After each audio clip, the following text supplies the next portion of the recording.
പത്തനംതിട്ടയിൽ CPIM area secretary ഭീഷണിപ്പെടുത്തിയ സംഭവത്തിൽ സ്ഥലം മാറ്റം ആവശ്യപ്പെട്ട് Naranganam village officer Joseph George ജില്ലാ കളക്ടർക്ക് നൽകിയ അവധി അപേക്ഷയിലാണ് സ്ഥലം മാറ്റ ആവശ്യം.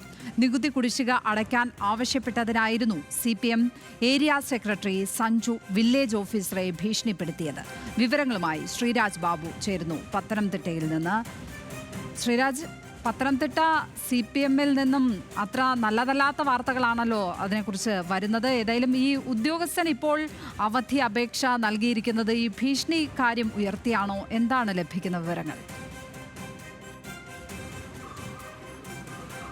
അതെ, അങ്ങനെ തന്നെയാണ് ലക്ഷ്മി. നിലവിൽ ഈ ഓഫീസർ അവധി ആവശ്യപ്പെട്ടിരിക്കുന്നത് ഈ ഭീഷണി സഞ്ജുവിൻ്റെ പത്തനംതിട്ട ഏരിയ സെക്രട്ടറി സഞ്ജുവിൻ്റെ ഭാഗത്തു നിന്നും ഉണ്ടായ ഒരു ഭീഷണിയുടെ പശ്ചാത്തലത്തിലാണ്. അല്പസമയത്തിനകം ജില്ലാ കളക്ടർ മാധ്യമങ്ങളെ കാണുന്ന ആ വിഷയത്തിൽ എന്താണ് ജില്ലാ കളക്ടർക്ക് പറയാനുള്ളത് എന്ന് അദ്ദേഹം പറയുമെന്നാണ് നമ്മൾ പ്രതീക്ഷിക്കുന്നത്. കഴിഞ്ഞ ദിവസമായിരുന്നു CPM ഏരിയ സെക്രട്ടറി സഞ്ജു ഇത്തരത്തിൽ നികുതി കെട്ടിട നികുതി അടക്കണമെന്നാവശ്യപ്പെട്ട് വിളിച്ച ഘട്ടത്തിൽ ഭീഷണിപ്പെടുത്തിയത്.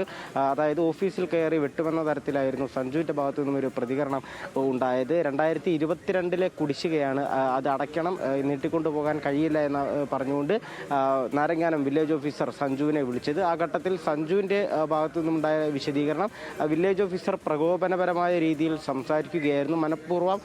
മനഃപൂർവ്വം ഒരു പ്രശ്നമുണ്ടാക്കണമെന്ന ഉദ്ദേശത്തോടു കൂടിയായിരുന്നു അദ്ദേഹം വിളിച്ചത്. അതുപോലെ തന്നെ ഈ വില്ലേജ് ഓഫീസർ നേരത്തെയും കൈക്കൂലി വാങ്ങിയതിൽ സസ്പെൻഷനിലായ ആളാണ് എന്നായിരുന്നു ഈ സഞ്ജുവിൻ്റെ ആരോപണം. അത്തരത്തിലായിരുന്നു അദ്ദേഹത്തിൻ്റെ വിശദീകരണം. എന്തായാലും അതിനെ തുടർന്ന് ആണിപ്പോൾ നിലവിൽ ഈ വില്ലേജ് ഓഫീസർ അവധി ആവശ്യപ്പെട്ടത്. അതുപോലെ തന്നെ ഈ അവധി അപേക്ഷയിൽ സ്ഥലം മാറ്റവും നിലവിൽ ആവശ്യപ്പെട്ടിട്ടുണ്ട്. എന്തായാലും ജില്ലാ കളക്ടർ അല്പസമയത്തിനകം മാധ്യമങ്ങളെ ഈ വിഷയത്തിൽ കാണാമെന്ന് അറിയിച്ചിട്ടുണ്ട്. ലക്ഷ്മി. ശ്രീരാജ് ബാബുവാണ് പത്തനംതിട്ടയിൽ നിന്നും വിവരങ്ങൾ പങ്കുവച്ചത്.